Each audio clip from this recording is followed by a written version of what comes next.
राम नाम अनमोल जगत में, राम नाम अनमोल जगत में, प्राणी कर ले ध्यान के बेड़ा पार करे हनुमान, बेड़ा पार करे हनुमान, पार करे हनुमान, बेड़ा पार करे हनुमान, पार करे हनुमान, बेड़ा पार करे हनुमान। एक बार की बात है, माता अंजना हनुमान जी को कुटी में लिटाकर कहीं बाहर चली गईं। थोड़ी देर में इन्हें बहुत तेज भूख लगी। इतने में आकाश में सूर्य भगवान उगते हुए दिखलाई दिए। उन्होंने समझा ये कोई लाल लाल सुंदर मीठा फल है। बस एक ही छलांग में ये सूर्य भगवान के पास जा पहुंचे और उन्हें पकड़कर मुंह में रख लिया। सूर्य ग्रहण का दिन था। राहु सूर्य को ग्रसने के लिए उनके पास पहुंच रहा था। उसे देखकर हनुमान जी ने सोचा ये कोई काला फल है, इसलिए उसकी ओर भी झपटे। राहु किसी तरह भागकर देवराज इंद्र के पास पहुंचा। उसने कांपते हुए स्वरों में इंद्रदेव से कहा, भगवान, आज आपने ये कौन सा दूसरा राहु सूर्य को ग्रसने के लिए भेज दिया?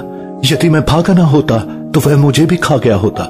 राहु की बातें सुनकर भगवान इंद्र को बड़ा अचंभा हुआ। वह अपने सफेद ऐरावत हाथी पर सवार हो हाथ में वज्र ले बाहर निकले। उन्होंने देखा कि एक वानर बालक सूर्य को मुंह में दबाए आकाश में खेल रहा है।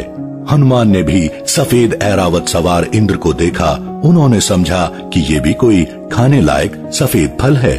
वह उधर भी झपट पड़े। ये देखकर देवराज इंद्र बहुत ही क्रोधित हो उठे। अपनी ओर झपटते हुए हनुमान से अपने आप को बचाया तथा सूर्य को छुड़ाने के लिए हनुमान की ठुड्डी हनु पर वज्र का तेज प्रहार किया। वज्र के उस प्रहार से हनुमान का मुंह खुल गया और वह बेहोश होकर पृथ्वी पर गिर पड़े। हनुमान के गिरते ही उनके पिता वायु देवता वहां पहुंच गए। अपने बेहोश बालक को उठाकर उन्होंने छाती से लगा लिया।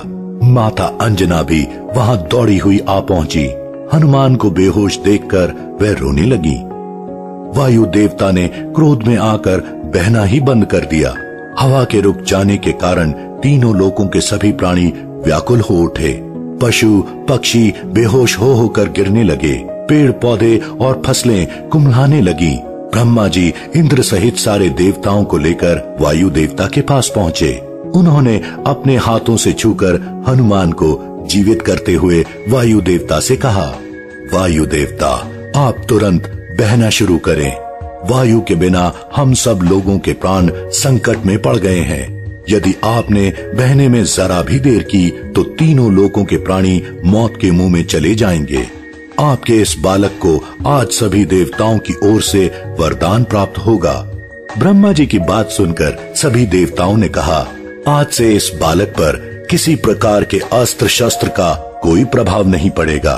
इंद्र ने कहा, मेरे वज्र का प्रभाव भी अब इस पर नहीं पड़ेगा। इसकी हनु ठुड्डी वज्र से टूट गई थी, इसलिए इसका नाम आज से हनुमान होगा। तीनों लोकों में किसी भी बात में इसकी बराबरी करने वाला दूसरा कोई ना होगा।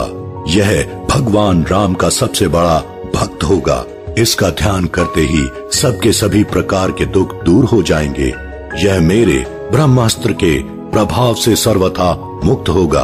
वरदान से प्रसन्न होकर और ब्रह्मा जी एवं देवताओं की प्रार्थना सुनकर वायुदेव ने फिर पहले की तरह बहना शुरू कर दिया।